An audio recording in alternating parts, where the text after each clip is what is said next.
নমস্কাৰ মই ডক্টৰ ৰজি দন্ত বিশেষজ্ঞ আৰু আজিৰ ভিডিঅ'ত আপোনালোক সকলোকে মোৰ চেনেললৈ স্বাগতম জনাইছো।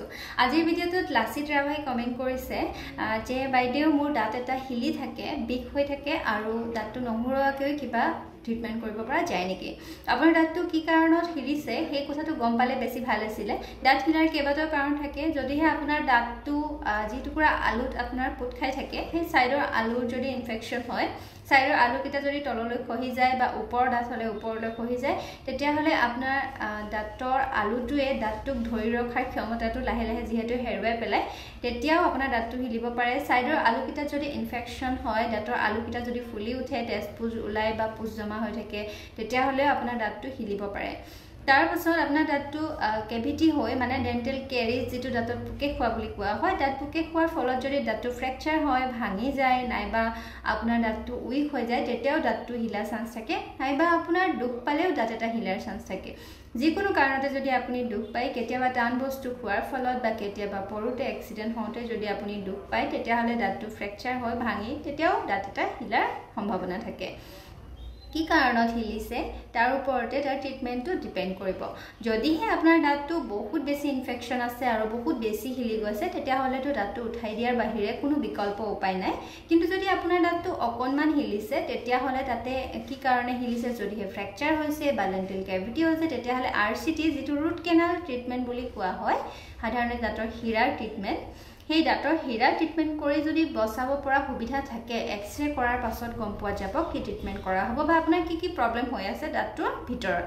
এক্সৰেখন চোৱাৰ পাছত যদিহে আপোনাৰ RCT যেটো ৰুট কেনাল ট্ৰিটমেন্ট কৰিব পৰা যাব, তেতিয়া হলে আপোনাৰ দাঁতটো বচাব পৰা যাব, মানে নুঠালেও হ'ব, নহৰালেও হ'ব। কিন্তু যদিহে আপোনাৰ দাঁতটোত খুব বেছি ইনফেকশন থাকে, খুব বিষ হৈ থাকে, বহুত বেছি হিলি যায়, তেতিয়া আৰু কি হয়, নিজৰ পজিশনৰ পৰা যদি দাঁতটো ওপৰলৈ অকনমান উঠি আহে, তেতিয়া হলে আপোনাৰ দাঁতটো উঠাই দিয়াৰ বাহিৰে কোনো উপায় নাই।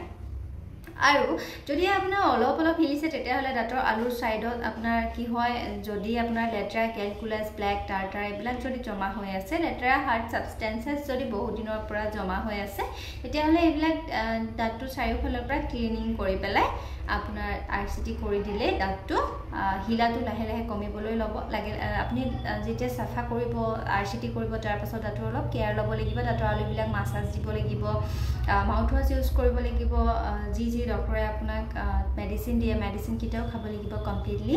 তাৰ পাছত আপোনাৰ দাঁতটো ভাল হোৱাৰ সম্ভাৱনা থাকে। তো আজিলৈ ইমানে। আপোনালোকৰ যদি শেষৰ ভিডিঅ'টো ভাল লাগিলে, তেতিয়া হলে শেয়াৰ কৰি দিব, লাইক কৰি দিব, আৰু চেনেলটো যদি কোনোবাই প্ৰথমবাৰ চাইছে, তেতিয়া হলে অনুগ্ৰহ কৰি সাবস্ক্ৰাইব কৰি দিব, যাতে মই দিয়া ভিডিঅ'ৰ নটিফিকেশন বিলাক আপোনালোকে আগতীয়াকৈ পাই থাকে, আৰু ডেন্টেল ৰিলেটেড যিবিলাক ভিডিঅ' আছে সেইবিলাকো যাতে চাব পাৰে।